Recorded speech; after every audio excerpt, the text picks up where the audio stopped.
North Korea has been showing off its latest range of ballistic missiles, and this map shows how far each one can go.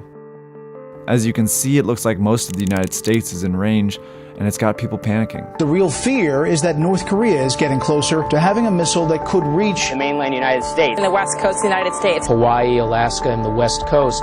But a closer look reveals that this map doesn't exactly tell the full story as of right now. The longest range missile, the one that's supposed to put the US in danger, is the Taepodong-2. It's an intercontinental ballistic missile, or ICBM. It's the kind of thing that the US and Russia have thousands of and had used as a threat against each other during the Cold War. Hold at the ready, never less than 1,000 missiles. North Korea has been working on one of its own for quite a while, except their version doesn't really work. The North Koreans have had nuclear bombs since 2006, and they could certainly attack their neighbors, but they've had no real way to deliver them to a distant target.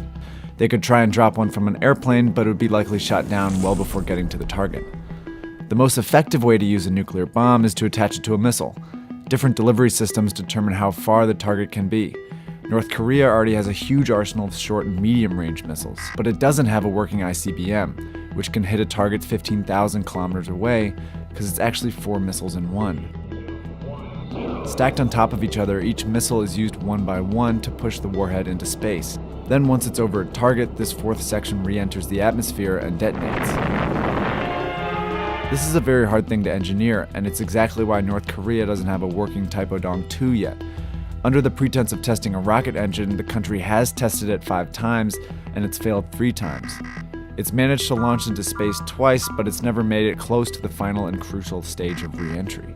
Theoretically, North Korea has 2 other ICBMs, the KN-14 and the KN-08, that are capable of reaching the US West Coast, but neither of these have been tested yet.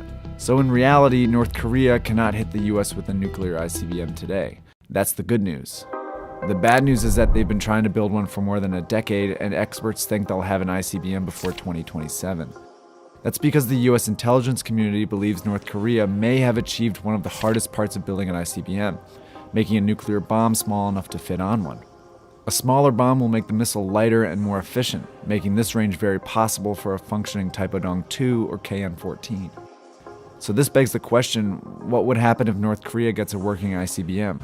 South Korea and Japan wouldn't attack North Korea because they've seen the missiles that could devastate some of their largest cities. Also, they don't have nuclear weapons of their own. So what's keeping North Korea from attacking its enemies? The US is. They promised to protect South Korea and Japan with the largest nuclear arsenal in the world. This puts North Korea at a disadvantage. It knows the US can obliterate it, but it can't reach the US just yet. This is why the US can safely cut off North Korean trade and enact other punishments. And this brings us back to why North Korea wants an ICBM so badly. It's what they need to tip the scales in their favor. Right now, North Korea can only attack US allies, but if it can successfully test the Taepodong-2, it would be the same as telling the US, if you nuke us, we'll nuke you. If the US knows North Korea can target an American city, it'll be less likely to come to the aid of South Korea or Japan. This would effectively break up the alliance that's designed to keep North Korea in check. But the implications of this would go far beyond the Korean Peninsula. Suddenly, in charge of their own protection, South Korea and Japan would potentially develop nuclear weapons of their own, something Donald Trump once said he would be fine with. This would trigger a process called nuclear proliferation, and it's exactly what the US has been trying to prevent since the Cold War. Right now, there are 9 countries with nuclear weapons of their own, while 190 maintain a non-nuclear status because of the Non-Proliferation Treaty. But the success of a North Korean ICBM could change that. If South Korea and Japan start looking to change their nuclear status, it could encourage other countries to do the same. So experts are urging the US to take action now while it still can. President Trump is pressing China to help. See, China continues to trade and have a diplomatic relationship with North Korea, essentially keeping the regime alive. So if Trump can get China to leverage or cut off that support, North Korea might not have enough resources to keep pursuing an ICBM.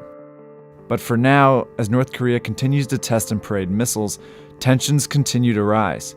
And the push to keep them from having a nuclear ICBM gets stronger, not because of the danger it poses to the US alone, but because of the repercussions that could be so severe and so far-reaching.